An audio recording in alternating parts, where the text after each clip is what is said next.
Hello दोस्तों, नमस्कार। मैं भी एक आप सभी का बहुत बहुत स्वागत करता हूं एक और नए सेशन में। तो आप सब कैसे हैं? उम्मीद करता हूं आप सब अच्छे होंगे, स्वस्थ होंगे और आप सभी की एसएससी एमटीएस हवलदार एग्जाम 2025 की तैयारी बहुत ही शानदार तरीके से चल रही होगी।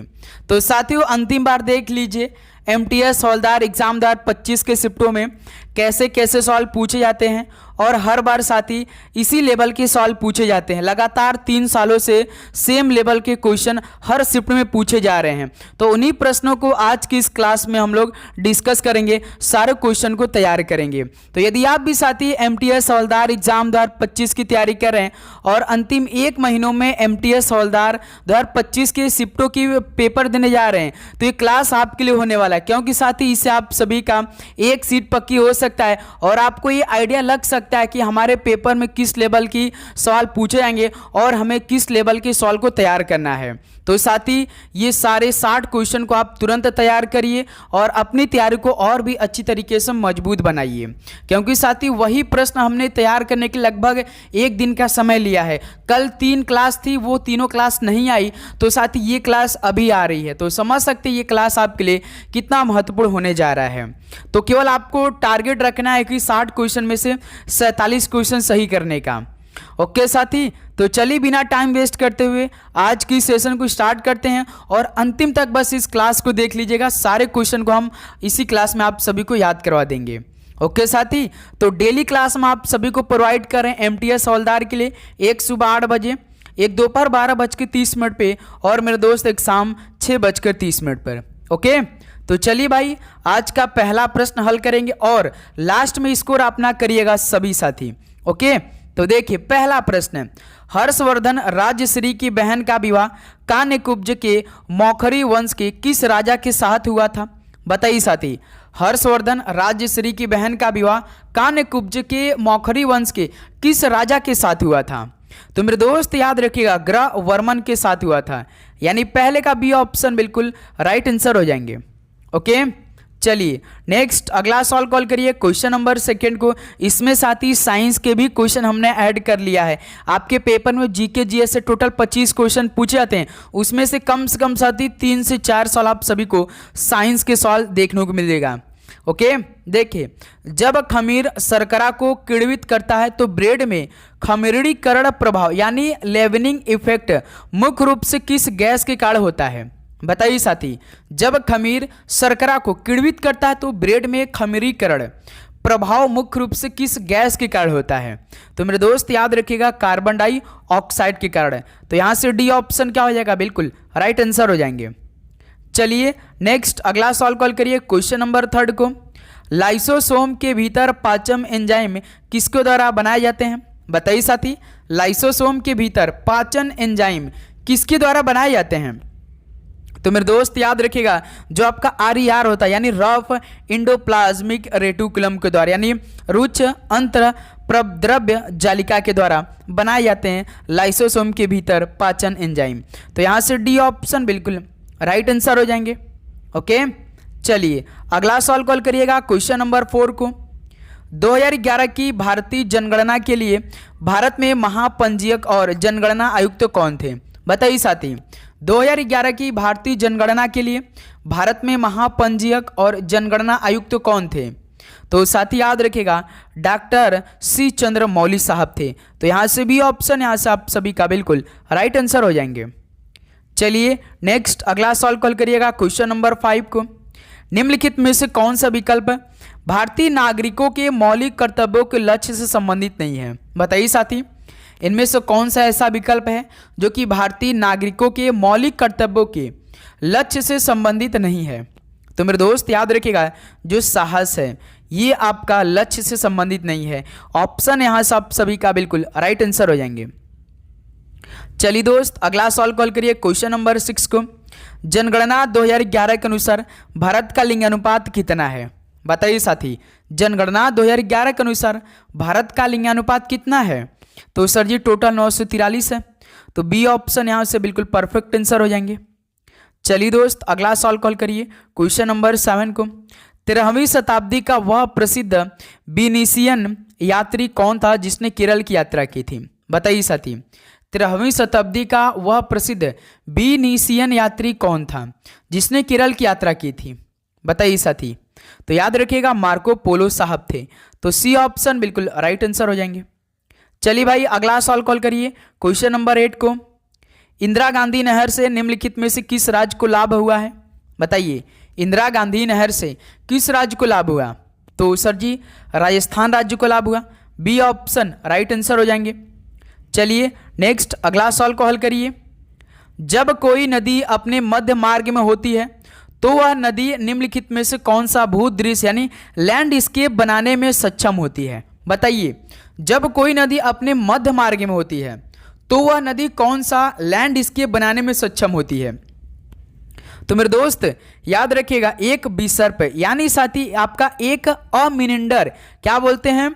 अमिंडर बोलते हैं, यानी एक विसर्प अमिंडर होते हैं। तो यहाँ से डी ऑप्शन सॉरी यहाँ से आपका सी ऑप्शन क्या बनेगा? बिल्कुल परफेक्ट आंसर हो जाएंगे। ओके चलिए अगला सवाल कॉल करिएगा। क्वेश्चन नंबर 10 क्या दे रखा है? निम्नलिखित में से कौन सी मंदिर वास्तुकला की वह शैली है जिसे उत्तरी भारत में व्यापक रूप से पसंद किया जाता है? बताइए कौन सी मंदिर वास्तुकला की वह शैली है जिसे उत्तरी भारत में व्यापक रूप से पसंद किया जाता है? तो सर जी नागर शैली है। ऑप्शन यहाँ से बिल्कुल परफेक्ट आंसर हो जाएंगे। चलिए दोस्त अगला सवाल कॉल करिए क्वेश्चन नंबर 11 को।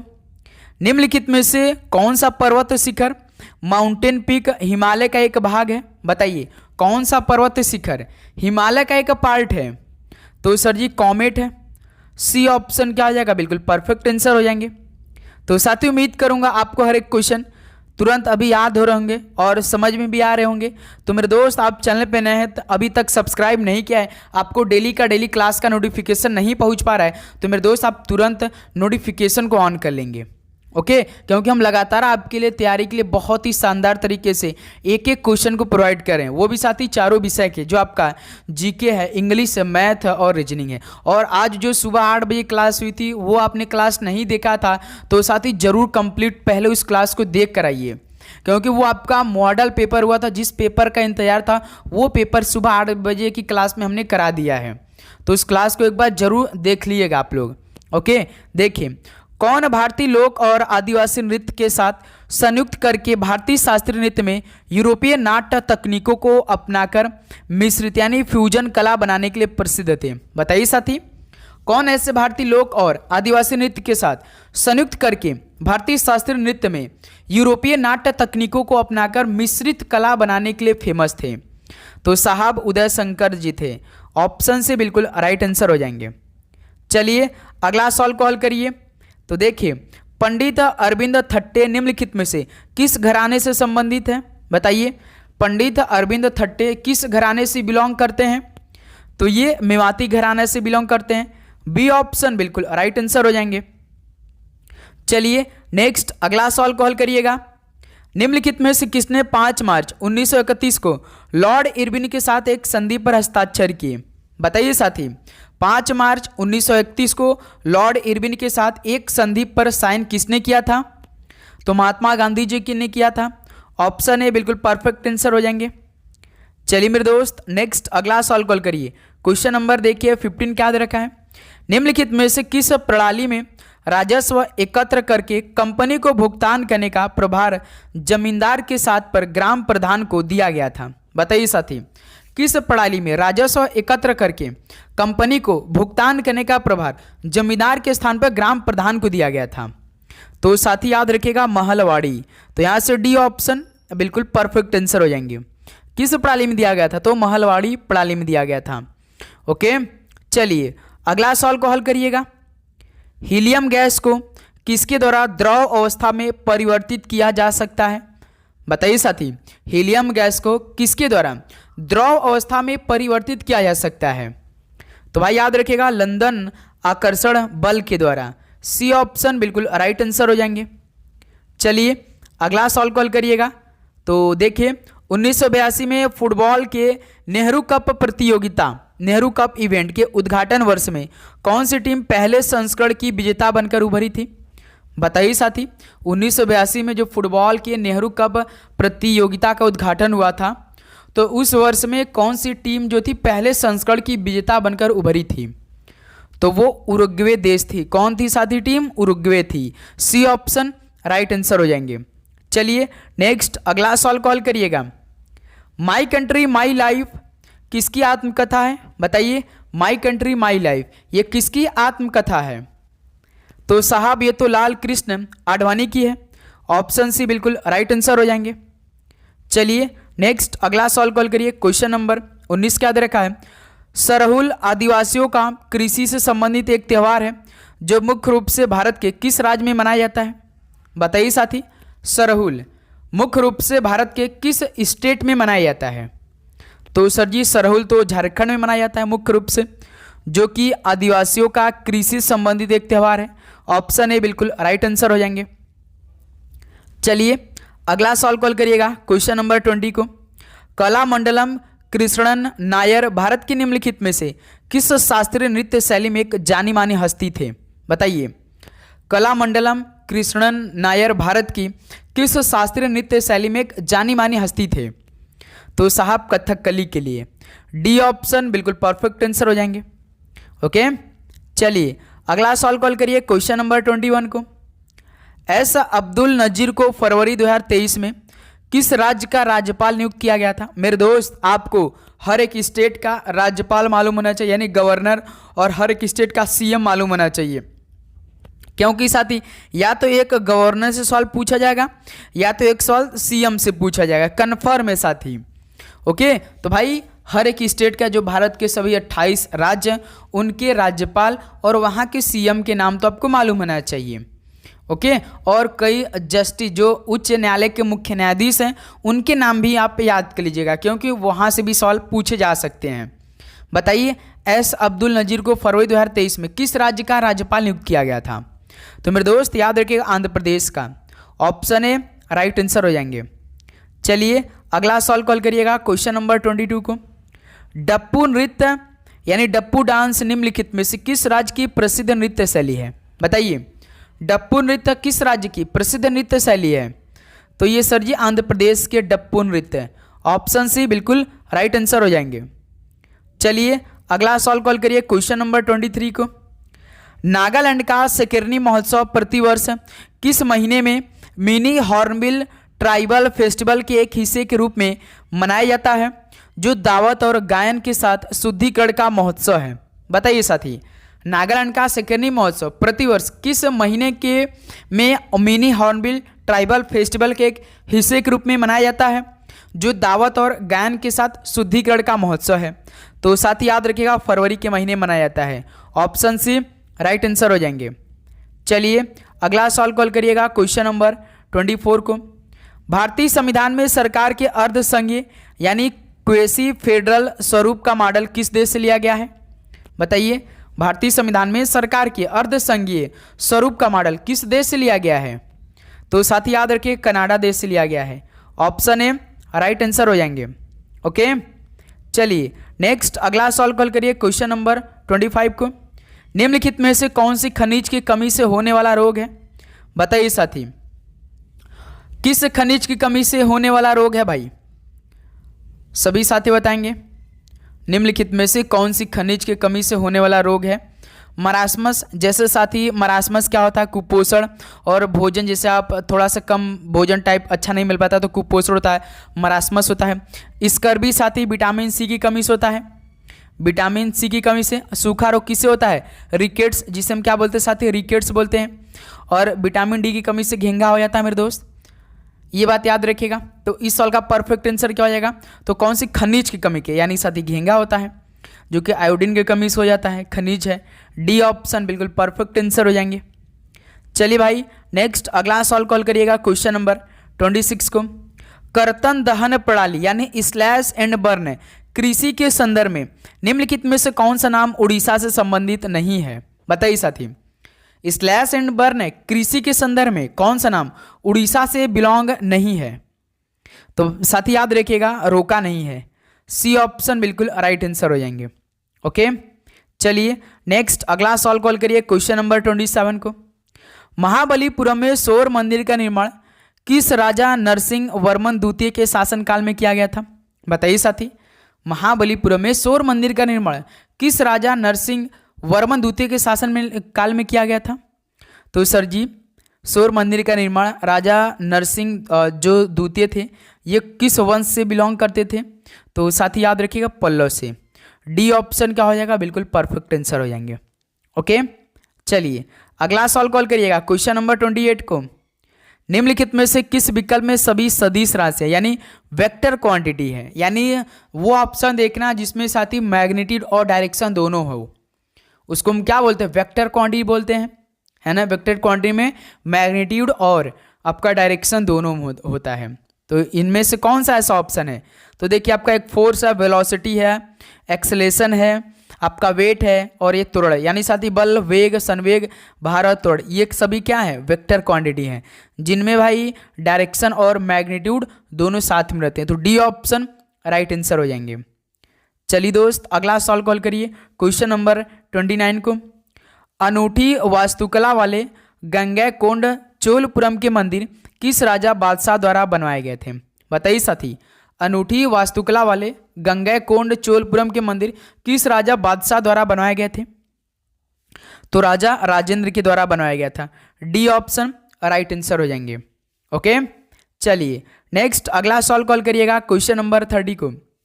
पीएम स्वनिधि योजना 2020 में शहरी पथ विक्रेता ये कितने वर्ष की अवधि के लिए 10,000 तक की कार्यशील पूंजी ऋण प्राप्त करने के पात्र हैं? बताइए। पीएम स्वनिधि योजना 2020 में स्टार्ट हुआ था, जो कि शहरी पथ विक्रेता कितने वर्ष की अवधि के लिए, जो शहर में आपके बेचने वाले ठेला पे लगाते हैं, वो रास्ते में रहते हैं, तो इनके लिए 10,000 तक की कार्यशील पूंजी ऋण प्राप्त करने के लिए पात्र है। तो कितने वर्ष के लिए? तो भाई 1 वर्ष की अवधि के लिए। तो सी ऑप्शन राइट आंसर हो जाएंगे। चलिए दोस्त, अगला सवाल को हल करिए। देखिए, मिर्गी यानी एपिलेप्सी एक विकार है जो मानव शरीर के निम्नलिखित में से किस भाग को प्रभावित करता है? मिर्गी साथी एक विकार है जो मानव शरीर के किस भाग को इफेक्ट करता है? तो साथी याद रखिए, मस्तिष्क कोशिकाओं को यह बहुत ही बुरी तरीके से प्रभावित कर देता है। ऑप्शन सी बिल्कुल राइट आंसर हो जाएंगे। ओके, चलिए अगला सवाल कॉल करिए, क्वेश्चन नंबर 32 को। 1875 में स्वामी दयानंद सरस्वती ने निम्नलिखित में से किस सामाजिक संगठन की स्थापना की थी? बताइए दोस्त। 1875 में स्वामी दयानंद सरस्वती ने किस सामाजिक संगठन की स्थापना की थी? जैसे साथी सत्य शोधक समाज की स्थापना ज्योतिबा फुले ने किया था, प्रार्थना समाज की स्थापना आत्माराम पांडुरंग ने किया था, ब्रह्म समाज की स्थापना राजा राम मोहन राय ने 1828 में किया था, तो आर्य समाज की स्थापना 1875 में स्वामी दयानंद सरस्वती जी के द्वारा किया गया था। तो यही ऑप्शन डी बिल्कुल परफेक्ट आंसर हो जाएंगे। ओके, याद रखिएगा मेरे दोस्त। चलिए नेक्स्ट अगला सवाल कॉल करिए, क्वेश्चन नंबर 33 को। किस घटना से अशोक की प्रशासनिक नीति में गहरी परिवर्तन आया? बताइए, किस घटना से अशोक की प्रशासनिक नीति में गहरी परिवर्तन आया था? जो कलिंग युद्ध हुआ था, कलिंग युद्ध किस बीसी में लड़ा गया था? तो बता सकते हैं, चलिए हम आपको 50-50 ऑप्शन दे रहे हैं। 261 ईसा पूर्व में बीसी में, या साथ ही 361 बीसी में हुआ था। बताइए कब कलिंग का युद्ध लड़ा गया था? कमेंट करके बताइए सवाल का राइट आंसर आप लोग। चलिए दोस्त, अगला सवाल कॉल करिए, क्वेश्चन नंबर 34 को। प्रसिद्ध कथक नृत्य कलाकार पुरुषोत्तम दधीच, जिन्हें वर्ष 2020 में पद्मश्री से सम्मानित किया गया था, निम्नलिखित में से किस स्थान से संबंधित हैं? बताइए।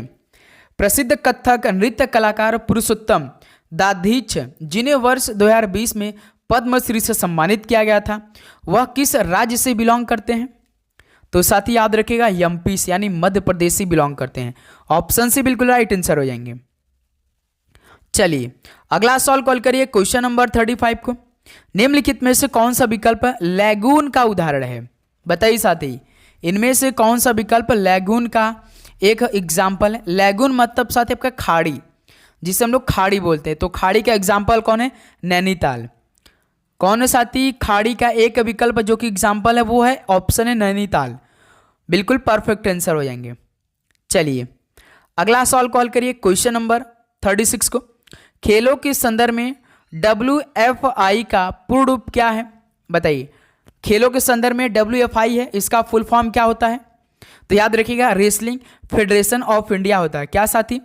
रेसलिंग फेडरेशन ऑफ इंडिया होता है, WFI का full form. Option A right answer हो जाएंगे। चलिए अगला सवाल कॉल करिए, क्वेश्चन नंबर 37 को। साइना नेहवाल की आत्मकथा का नाम क्या है? बताइए। साइना नेहवाल की आत्मकथा का नाम स्ट्रेट फ्रॉम द हार्ट, ये किसकी है? कपिल देव की है। किसके साथी? कपिल देव की। अनब्रेकेबल किसकी है? मैरी कॉम की। किसके साथी? Mary Kom. Playing it win my life on and off court, ये किसकी है? तो यही तो साथी साइना नेहवाल की आत्मकथा है। प्लेइंग इट माई वे किसकी है? सचिन तेंदुलकर जी की है। तो इस सवाल का ऑप्शन सी बिल्कुल राइट आंसर हो रहे हैं। ओके, चलिए अगला सवाल कॉल करिए, क्वेश्चन नंबर 38 को। रामपुर के सहसवान घराने की स्थापना निम्नलिखित में से किस शख्सियत द्वारा की गई थी? बताइए साथी, रामपुर के सहसवान घराने की स्थापना किस शख्सियत द्वारा की गई थी? तो साथी याद रखिएगा, उस्ताद इनायत हुसैन खान के द्वारा। सी ऑप्शन उस्ताद इनायत हुसैन खान बिल्कुल परफेक्ट आंसर हो जाएंगे। चलिए अगला सवाल कॉल करिए, क्वेश्चन नंबर 39 को। राष्ट्रीय ग्रामीण रोजगार गारंटी अधिनियम यानी national rural employment guarantee act निम्नलिखित में किस वर्ष पारित किया गया था? यानी नरेगा साथी किस वर्ष पारित किया गया था? बताइए। तो साथी याद रखिएगा, ये पारित किया गया था वर्ष 2005 में। बी ऑप्शन राइट आंसर हो जाएंगे। चलिए नेक्स्ट अगला सवाल कॉल करिएगा, क्वेश्चन नंबर 40 को। अभ्रक माइका किस प्रकार का खनिज है? माइका किस प्रकार का खनिज है? तो याद रखिए अधात्विक है। ऑप्शन ए राइट आंसर हो जाएंगे। ओके, चलिए नेक्स्ट अगला सवाल कॉल करिएगा। किस अनुच्छेद के अनुसार संघ यानी स्टेट के अधीन किसी भी पद यानी ऑफिस पर रोजगार या नियुक्ति से संबंधित मामलों में सभी नागरिकों के लिए अवसर की समानता होगी? बताइए। किस अनुच्छेद के अनुसार स्टेट के अधीन किसी भी पद पर रोजगार या नियुक्ति से संबंधित मामलों में सभी नागरिकों के लिए अवसरों की जो समानता होगी? तो किस अनुच्छेद के तहत? किस अनुच्छेद में? तो सर जी अनुच्छेद 16 में। ऑप्शन सी बिल्कुल राइट आंसर हो जाएंगे। ओके, चलिए अगला सवाल कॉल करिएगा, क्वेश्चन नंबर 42 को।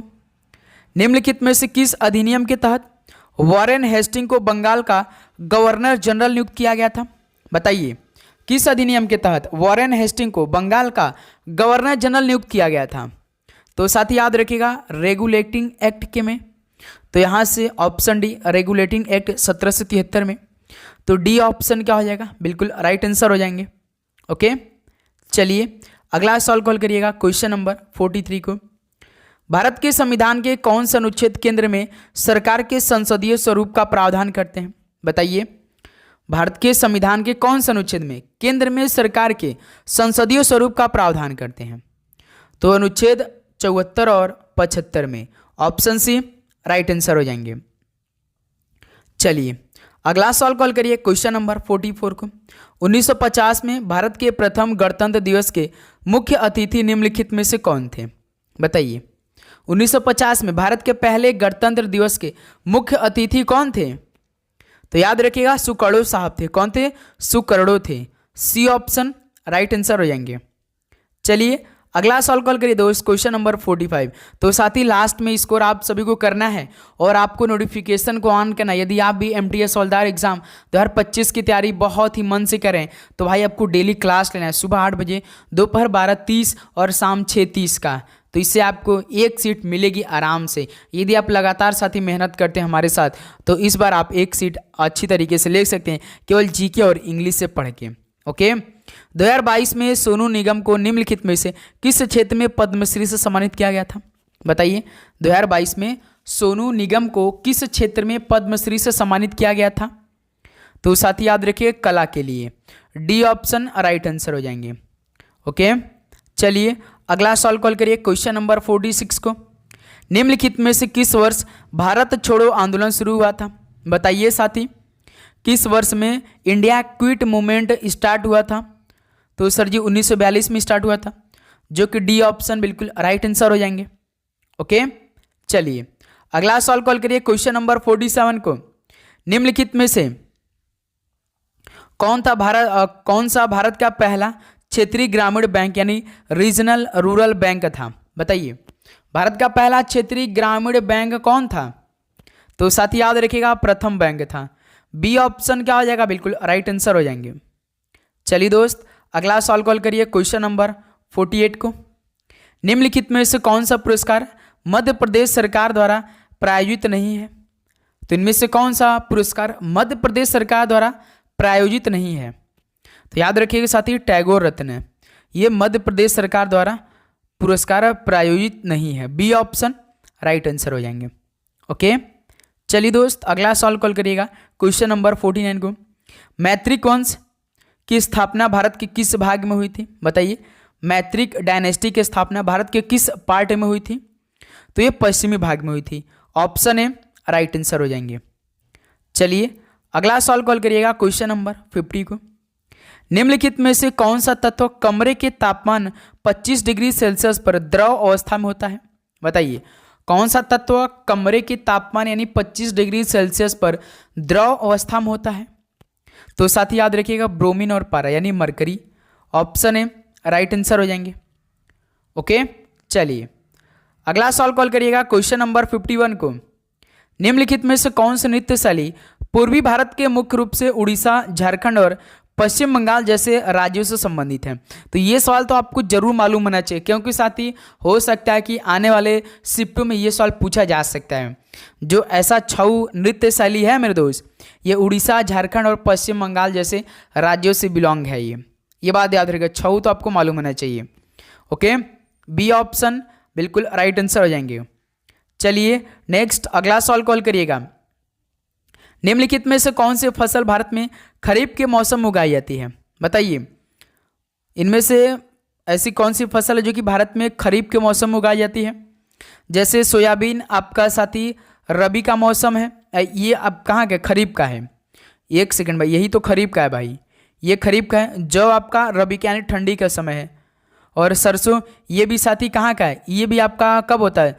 सरसों आपका ठंडी के समय होता है, गेहूँ में छीटा जाता है। खीरा कब होता है साथी? खीरा इस टाइम होता है। खीरा इस टाइम कौन सा मौसम चल रहा है? याद रखिए बरसात में जो होता है। ओके, जून से लेकर अक्टूबर के बीच में। तो इस साल का ऑप्शन पहला हो जाएगा सोयाबीन, जो कि एक फसल खरीफ है soybean. Option A right answer हो जाएंगे। ओके, चलिए अगला सवाल कॉल करिएगा क्वेश्चन नंबर 53 को। पानी की एक स्थान से दूसरे स्थान तक पहुंचाने के लिए दूर वाले स्थान पर पानी वितरित करने में उपयोग की जाने वाली कुछ मानव निर्मित संरचनाओं को क्या कहा जाता है? बताइए दोस्त, पानी की एक स्थान से दूसरे स्थान तक पहुंचाने के लिए दूर वाले स्थान पर पानी वितरित करने में उपयोग की जाने वाली कुछ मानव निर्मित संरचनाओं को क्या बोला जाता है? तो जल सेतु कहा जाता है। ऑप्शन ए राइट आंसर हो जाएंगे। चलिए दोस्त अगला सवाल कॉल करिएगा क्वेश्चन नंबर 54 को। निम्नलिखित में से कौन आधुनिक ओलंपिक में पहला या पहली भारतीय प्रतिनिधि थे या थी? बताइए, इनमें से कौन आधुनिक ओलंपिक में पहला या पहली भारतीय प्रतिनिधि थे या थी? तो साथी याद रखिएगा नॉर्मन प्रीचर्ड थे। कौन थे? Norman Prichard. D option right answer हो जाएंगे। चलिए नेक्स्ट अगला सवाल कॉल करिए क्वेश्चन नंबर 55 को। किस अनुच्छेद ए में भारतीय संविधान के 11 मौलिक कर्तव्य का सप्लीमेंट है? बताइए, किस अनुच्छेद ए में भारतीय संविधान के 11 मौलिक कर्तव्य का एक पूरक है? तो साथ ही याद रखिएगा अनुच्छेद 21 ए में है। डी ऑप्शन राइट आंसर हो जाएंगे। चलिए दोस्त अगला सवाल कॉल करिएगा क्वेश्चन नंबर 56 को। निम्नलिखित में से किसने विजयनगर साम्राज्य के सुलू राजवंश की स्थापना की थी? बताइए साथी इस सवाल का राइट आंसर। तो किसने विजयनगर साम्राज्य के सुलू राजवंश की स्थापना की थी? तो साथी याद रखिएगा नरसिंह देव राय ने की थी। बी ऑप्शन राइट आंसर हो जाएंगे। चलिए दोस्त अगला सवाल कॉल करिए क्वेश्चन नंबर 57 को। निम्नलिखित में से कौन सी भीष्म साहनी की आत्मकथा है? बताइए साथी, इनमें से कौन सी भीष्म साहनी की आत्मकथा है? जैसे आत्मी परिचय हरिवंश राय बच्चन की है। किनकी साथी? हरिवंश राय बच्चन की है। पंखहीन किसकी साथी? तो ये पंखहीन आपका विष्णु जी का है। किनका साथी? विष्णु जी का है। ठीक है, और जो अहर्ध कथा है ये किसका है? कोई बता सकता है अहर्ध कथा किसका है? तो यदि हम साथी भीष्म साहनी की बात करेंगे तो आज के अतीत। तो इस सवाल का डी ऑप्शन बिल्कुल परफेक्ट आंसर हो जाएंगे। ओके, चलिए अगला सवाल कॉल करिएगा क्वेश्चन नंबर 58 को। भारत की संविधान सभा की प्रारूप समिति के अध्यक्ष कौन थे? तो प्रारूप समिति के अध्यक्ष कौन थे भारत की संविधान सभा में? तो सर जी डॉक्टर भीमराव अंबेडकर जी थे। ऑप्शन ए राइट आंसर हो जाएंगे। चलिए दोस्त अगला सवाल कॉल करिए। क्वेश्चन नंबर 59 को, दुर्ग, बस्तर, चंद्रपुर, लौह अयस्क पट्टी निम्नलिखित में किस राज्य समूह में स्थित है? बताइए। दुर्ग, बस्तर, चंद्रपुर, लौह अयस्क पट्टी यह किस राज्य समूह में स्थित है? एक तो छत्तीसगढ़ में और एक महाराष्ट्र में। बी ऑप्शन राइट आंसर हो जाएंगे। चलिए दोस्त, तो आज का आखिरी सवाल आपके बीच में, भारत में बहुआयामी गरीबी सूचकांक किस वर्ष शुरू किया गया था? बताइए। भारत में बहुआयामी गरीबी सूचकांक किस वर्ष शुरू किया गया था? तो याद रखिए 2021 में स्टार्ट किया गया था। बी ऑप्शन राइट आंसर हो जाएंगे। तो साथी फाइनली यह आपका 60 क्वेश्चन कंप्लीट हो चुका है। तो अब बताइए साथी, आप सभी का इन 60 क्वेश्चन में से कितना स्कोर रहा?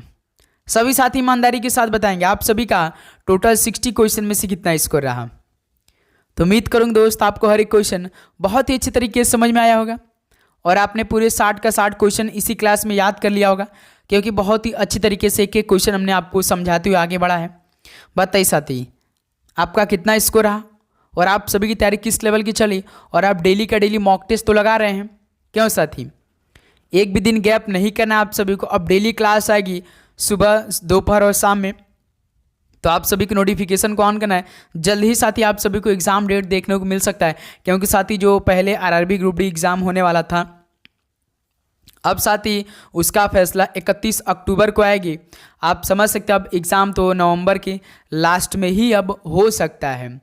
तो अब साथी अपनी तैयारी बहुत ही अच्छी तरीके से रखिए, लगातार रखिए। इस बार एमटीएस में एक सीट ले सकते हैं मेरे दोस्त, क्योंकि सवाल का लेवल ना भाई आपके ही अनुसार आने वाले, क्योंकि एग्ज़ाम आपका 10th लेवल का है। तो आप देख रहे हैं जैसे EDQT आपका एग्ज़ाम ले रही है नई कंपनी, जिस लेवल का एग्ज़ाम है बिल्कुल सेम उसी के लेवल के सवाल पूछ रही है। 10th लेवल है तो 10th लेवल का ही सवाल आएगा, हाई लेवल के सवाल नहीं पूछे जाएंगे। तो इसलिए हम आपको डेली कुछ ना कुछ नया क्लास प्रोवाइड करें, आपको डेली क्लास लेना है। ओके साथी, तो मिलते हैं साथी शाम में 6:30 पे एक और नए मॉडल पेपर के साथ। तो सभी जय हिंद, जय भारत, पढ़ाई करते रहिए। ऑल द बेस्ट, धन्यवाद।